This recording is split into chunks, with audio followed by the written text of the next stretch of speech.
Hello and happy Sunday. So today, I wanted to show you some free books that were at the adopted books section at our university library. And I guess as time goes on and libraries are maybe shifting away from paper media, which is sad, there's going to be more and more books available just to take home. And I've noticed lately at our library that when we go there, there's a lot of interesting books just sitting there that they don't want anymore. So, and I mean, I obviously didn't take all of them. There were so many different ones, but I took a few just to give you an idea of some of the things you can find. So, all of these look interesting to me in some way or another. So this is a Star Trek book of all things. It's Star Trek: The Original Series, Elusive Salvation by Dayton Ward, and it ties in the Gary Seven character from the original series from Assignment Earth, if you remember that episode, and I think that sounds interesting to me right there. I always found him to be a really interesting character, so this jumped out at me as something I might like to read, or at least have the option to read, because it's a free book, and I might just take this along on a beach trip or something, and have a Star Trek adventure to lose myself in. It's been a long time since there's been good Star Trek books, so this definitely looked like something I might like. I found this one, which is called Prometheus in the Heart of Chaos, Star Trek Prometheus. So I don't know anything about this Star Trek Prometheus line. This is by Simon and Schuster, and this is by Titan Books. So they're a different publishing house. So the situation in the Lambda cluster is deteriorating rapidly. Fleets from the Federation and the Klingon Empire are heading for the borders. The crews of the USS Prometheus and IKS Bortas are racing against Bortas. Isn't that the name of the Klingon-like character from the Orville? So I don't think this even has Kirk or Spock or Picard in it. I think this is a whole... I don't know if there's any characters that I know in this, so I'm curious about it. I'm just kind of flipping through to see if I see a character mentioned. But I think this is an altogether new... No, I see Spock. Wait a second. Vulcans, Captain Crom. Alright, so it has Spock in it. And then I see Captain Jean-Luc Picard of the Enterprise E, and I see they mention Q. So it's going to have some tie over. I've never heard of this. So, and this one is... This is back to the Simon & Schuster. This is Star Trek Prey Book 3. It looks like some Klingon. I see Worf. It's got some Klingon lore in it. You got a bird of prey here. It says, the Klingon Empire stands on the precipice in the wake of violence from the cult known as the Unsung. Paranoia threatens to break Chancellor Martok's regime. Klingons increasingly call for a stronger hand to take control. It's got Admiral Riker. Worf returns to U.S. Enterprise and Captain Picard. So there's Admiral Riker and Captain Picard. I'm not sure what's going on with that. I don't know if this is post-Picard or... Let me see what the... This is copyright... No, this is 2016, so this is way before the Picard TV show. I don't know. Like I said, this is all foreign. It's all Klingon to me, so... Interesting, though. This is the Chronicles of Coca Cola since 1886. This is probably something you would get if you toured the Coca Cola factory in Atlanta. It's a small, very, very small booklet kind of about the history of Coca Cola, birth of a refreshing idea. The Coca Cola Museum is a popular attraction in Atlanta. I mean, millions of people go there. You can get a couple bottles of Coke when you're there, and you can learn all about the history, the recipe, all the stuff about Coca Cola, the advertising, and how it's sort of become such a uniquely American institution. I like a lot of this. I just like looking at the old ads.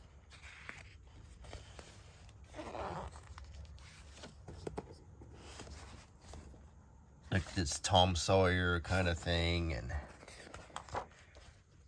some World War II era, showing the factory workers taking a break and having a Coke. Coca Cola playing cards. Soldiers.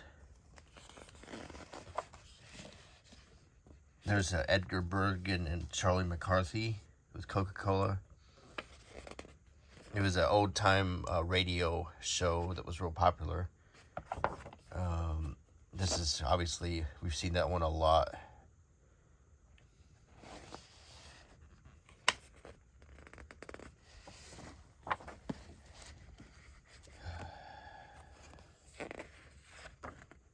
This Cuban looking, or I don't know, they're tapping in on but this is or maybe I just think of Gloria Estefan when I see that. I don't know why.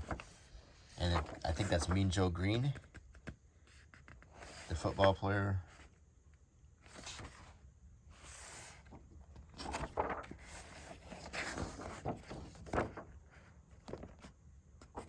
So just, not deep reading or anything, but just a brief overview of the Chronicle of Coca-Cola. This is probably one of the more economical souvenirs you could get from the Coca-Cola Museum. That's my assumption. It's probably, it says Coca-Cola is the world's soft drink, enjoyed hundreds of millions of times a day by people all over the globe. The familiar shape of its bottle and the flowing script of its trademark are the world's most widely recognized commercial symbols. The Chronicle of Coca-Cola is the story of the most successful product in the history of commerce and the people responsible for its unique appeal. The following pages present just a sampling of the millions of advertisements and artifacts that have made and kept Coca-Cola a timeless symbol of quality refreshment for more than a century. And since it's not marked or branded, it says, it doesn't really say. I'm just assuming this is a museum item. Okay, because I don't know. This is interesting. This is we had just gone to the Balkans, and in here I found they had a number of these books that were I'm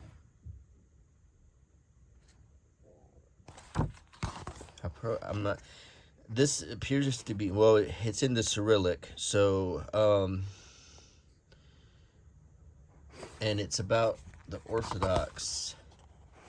I'm not sure what place in the Balkans this is from, or if this is from Eastern Europe, but it looks very similar to something we would have seen on our Balkans trip. But it's just interesting to find that all the way here in our little place in the States here. But it's full of pictures. While I was in the Balkans, I only learned a few words like Hvala and Dobra, and so I can't read this, and I didn't bother to Google Translate anything before the video. So if any of you know exactly where it's at, if this is in Greece or if this is in Turkey or where this is at, it'd be interesting to know.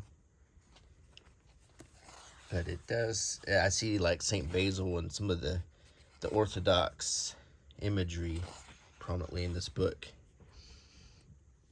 And I don't know, there's Greek Orthodox, there's Serbian Orthodox, there's Russian Orthodox.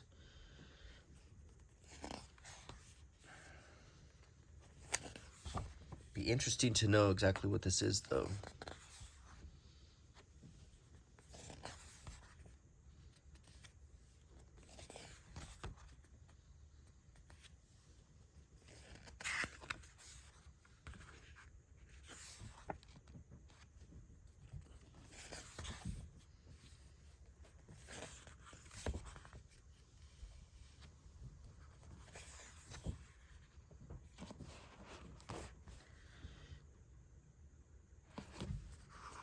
And I said when we were in Montenegro, we went to Ostrog Monastery, and we got caught in line at a pilgrimage. I thought we were just in line to see the inside of the church. Instead, we actually went to see the tomb, the open coffin of Saint Basil, and in which his body was in.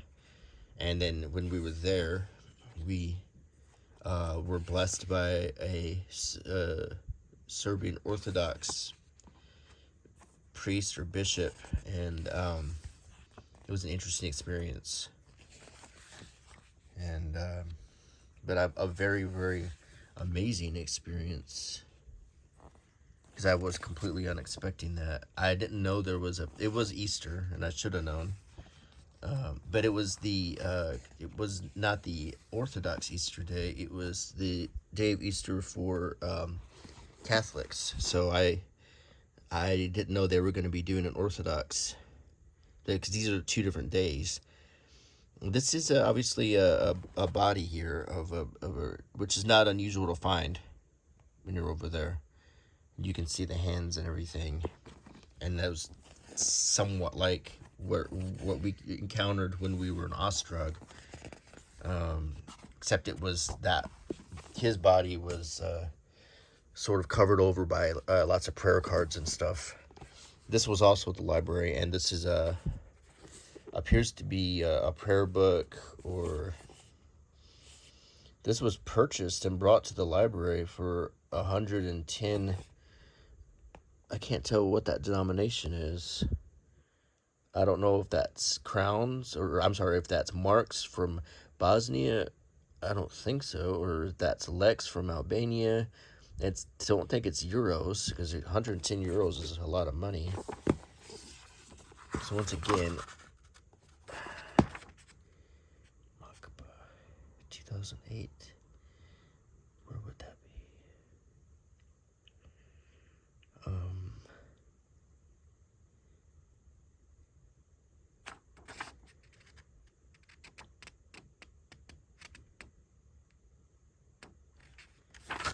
So I just Google translated this before the video. Someone, I'm sure one of you will be able to tell me. This might have actually been somebody's donation, because there's tabs on the pages and so forth. Someone might have actually just brought it to the book drop. It's all in Cyrillic. It's got a lot of pictures. I think it's a prayer book, or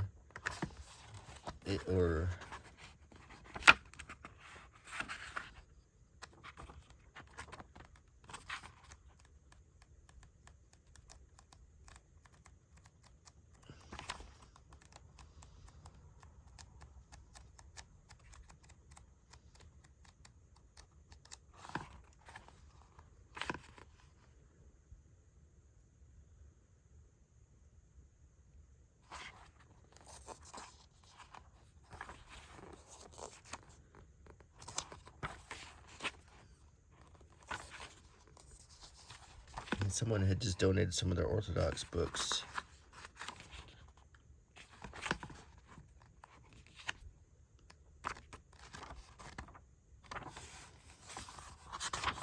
That's the city where it was published. So, let me think about the cities that I know of.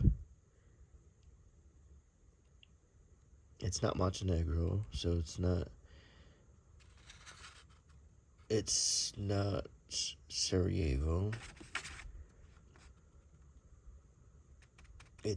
That's not Belgrade. Gosh, not sure. Yeah, so I'm waiting for a comment on that one. Thought this was interesting, and we're planning on going to Canterbury pretty soon anyway. And I thought, look at that, Canterbury Cathedral Chronicle 1987, and you see Queen Elizabeth, Prince Philip on the cover. This came from Canterbury, England,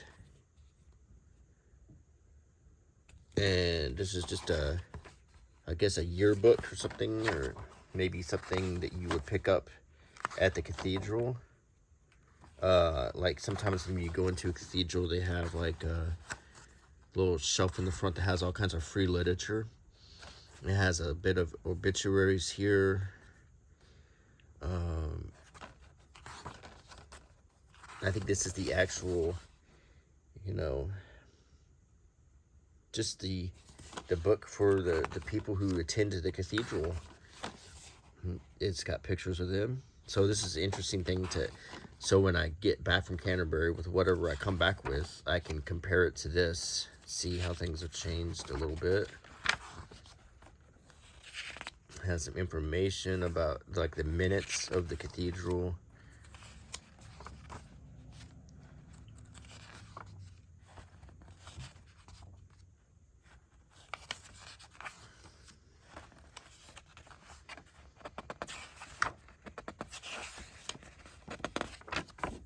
Okay, interesting. I want to show you this book, and for just full disclosure, because I keep an honest channel here. This one was not at the book drop this time. This was from a prior one, but I wanted to show it because I intended to show it in a prior video, but it still was acquired the same way. And this I thought was an interesting thing to find. A book I've never come across. Krishna, I guess is how you say that. The Supreme Personality of Godhead. And I think this might go along with the Bhagavad Gita or something, but I was struck by the artwork. Just extremely pretty, and it's got, if you flip through it,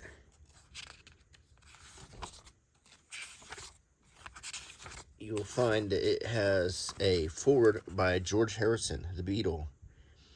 And it's handwritten here. All you need is love. Krishna, Haribo, George Harrison, March 31st, 1970.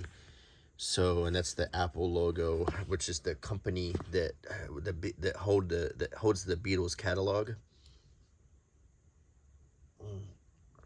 Got some coffee there. And George Harrison explains what the book means to him here, and what Krishna is, and sort of introduction. And then this is a picture of the author, I believe. And this is, which is a belief that is in India, I guess. I don't know very much about it. I do think the pictures are extremely compelling, like the snake, Vishnu, the different gods,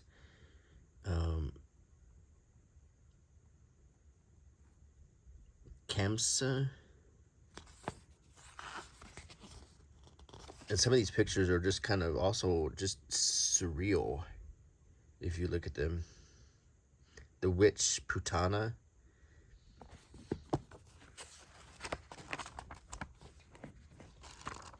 Very much like Bible paper, but it's printed on.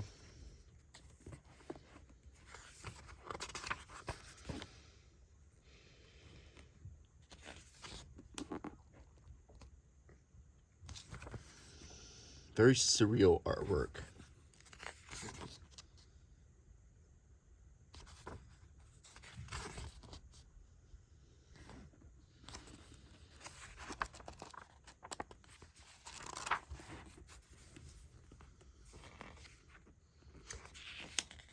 Kind of reminds me of Hieronymus Bosch in a way. With these monstrous images, lots of people, and allegories.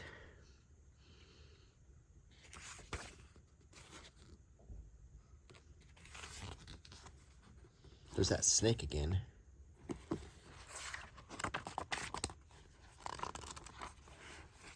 A giant on the ground. You can almost see this story by looking at the pictures. This child is born, and you see him. He defeats a giant. He can breathe fire. He brings food, and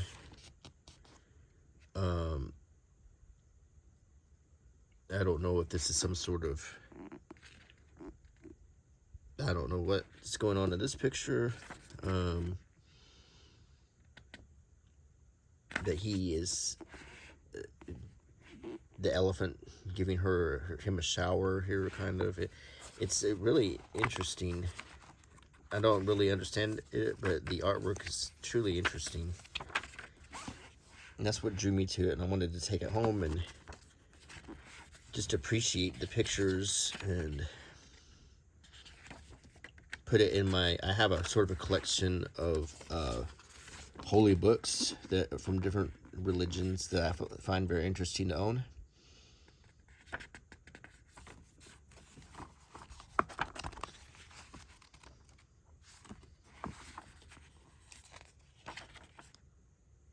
In my ongoing efforts to try to understand the world. Because as long as I'm here, for the time I'm here on this planet, I want to understand as much as I can.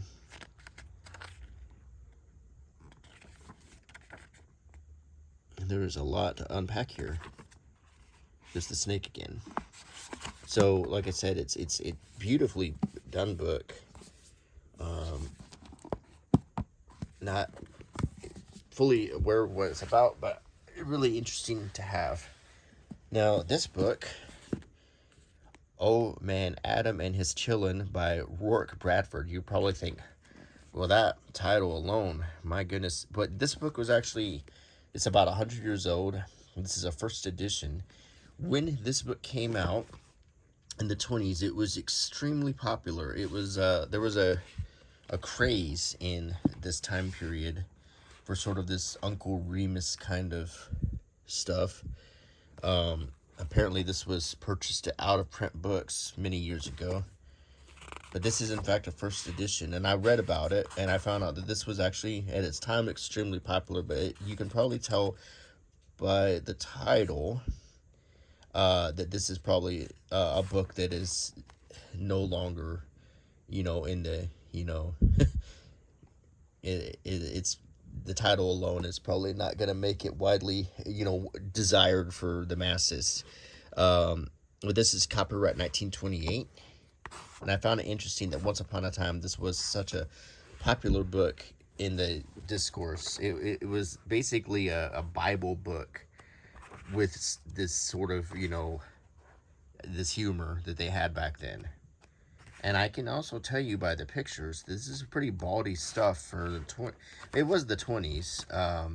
The 20s wasn't exactly a time of innocence and purity, but some of the pictures are actually kind of racy. There's whoever had this book left in here an old mimeograph, or that's not a mimeograph, it's just a regular photocopy, but it's just really old. And it's about the death of the author in 1948, and he had some other clippings, so I don't know if he was writing a paper on this guy, Roark Bradford.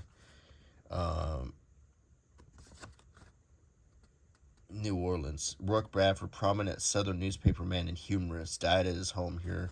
So yeah, it's what you're looking at right here is recent history, and you can see how the history's changed, how our tastes have changed, and how what was considered humorous in 100 years ago probably would not be considered humorous today.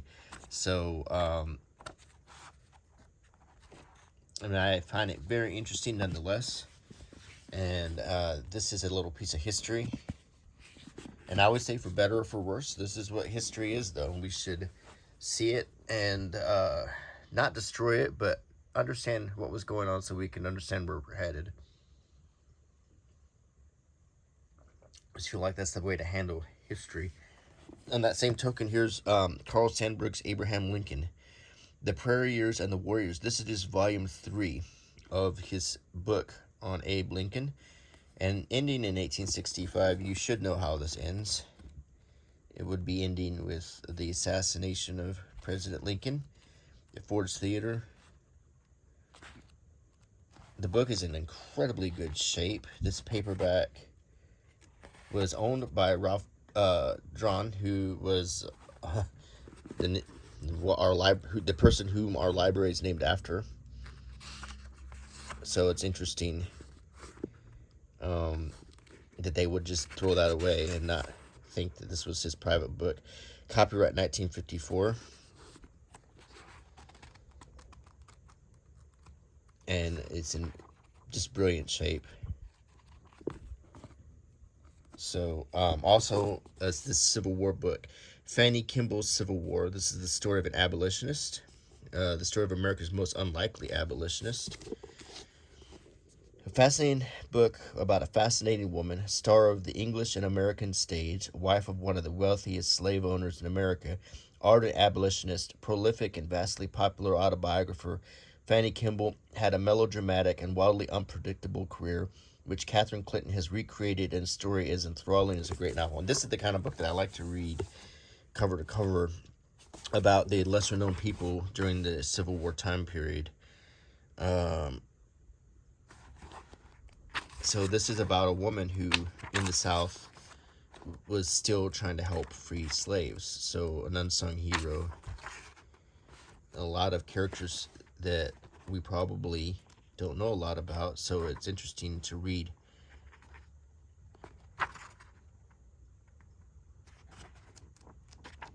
about the people from this time.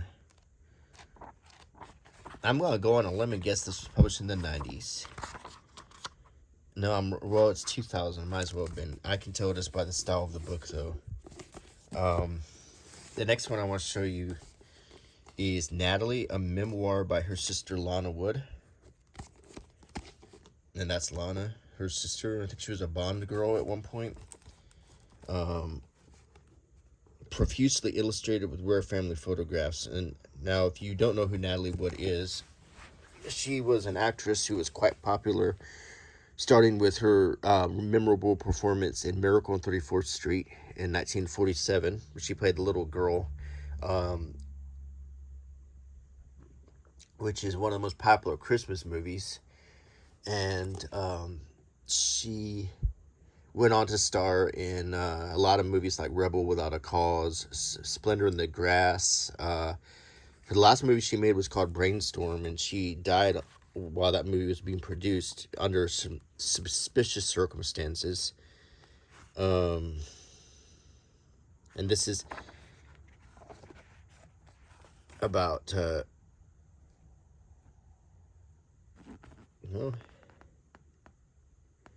I think that's I don't think that's Natalie. That's Lana. That's Natalie Wood right there. That's her with Steve McQueen. Her with Robert Redford. And this property is condemned with West Side Story.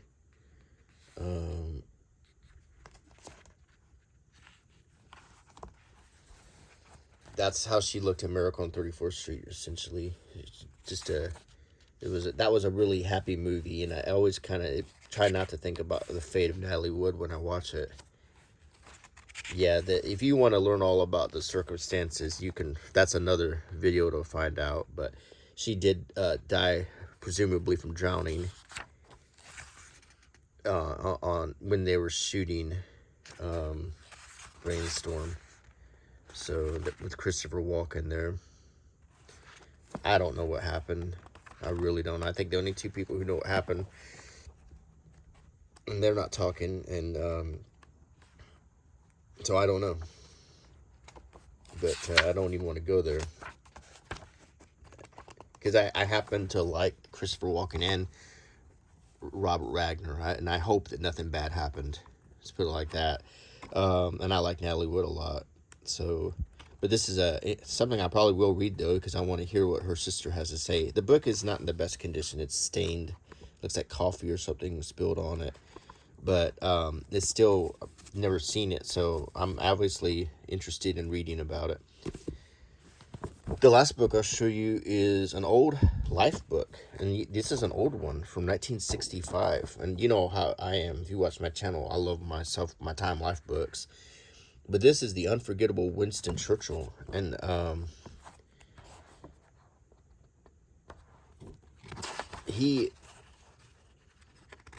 this was held, this book was published right after his death in 1965, I believe is when he died. Yeah, and this was a sort of a commemorative Time Life book about Winston Churchill. And if you watch my channel, you know what how I think what I think of Winston Churchill. Um, I think he was one of the greatest leaders in the history of the 20th century, and I was thrilled to go to the Churchill War Rooms in London. I think that he steered the island, the island of England through World War II, when it was the only thing stopping the aggression of the Third Reich against the entire world. I mean, that was some strength, and I am not a fan of the criticism that a safe Western world feels free to level against him now that they are free to do that only because of him. And I think I'm not a big fan of that. I'm not a big fan of trashing our heroes, especially by trying to use today's attitudes against him as if he was living today. So I'm a fan of Winston Churchill, always will be. That's not going to change. I do like that in The Crown, that TV show, they portrayed him with a good amount of respect and dignity that he deserved. And of course, there's that movie, The Darkest Hour. I think for the most part, most normal people do respect and admire Churchill and don't fall into that fringe group that wants to trash everybody. So, but it's interesting to have this because this was a current piece about him. This was about him done at the time of his death. So obviously this is probably the piece that I was most excited to get my hands on at the library, to proudly add to my Churchill library, to find a piece like this that was actually put out at his death as a memento. When it comes to my role models, I get a little emotional, especially when I feel like their reputations or their good names are under fire by silly people who've never lived in the real world, who've been sheltered and have the luxury to make opinions about people they've never met, and whose only existence is due to those people living. So I when it comes to some of my role models, yeah, I'm going to be protective of them, of their legacies, for as long as I'm alive, at least. If someone asks me about my role models, Kennedy, Roosevelt, Churchill, I mean, I'm going to tell you straight up that no, we need to honor their memory. And we do not trash the memory of our heroes. And I do know, and I'm happy to know, that there's many young people who feel the same way. And the generations, despite the best efforts of those who want to disparage the memories of our heroes, I do think that the memories are going to prevail.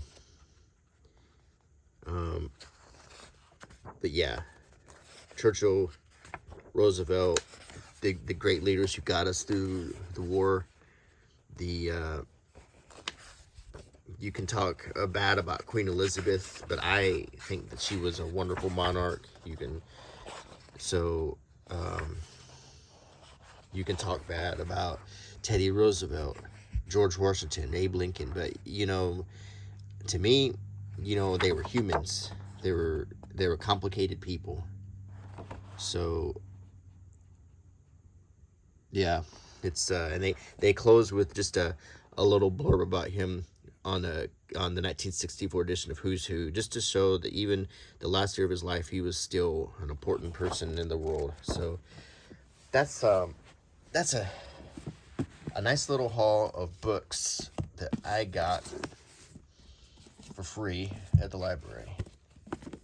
And why books are important to me: you can always find something to read on the internet, for sure, but you never know. But you can't take a book and remotely change the text in it. These are permanent.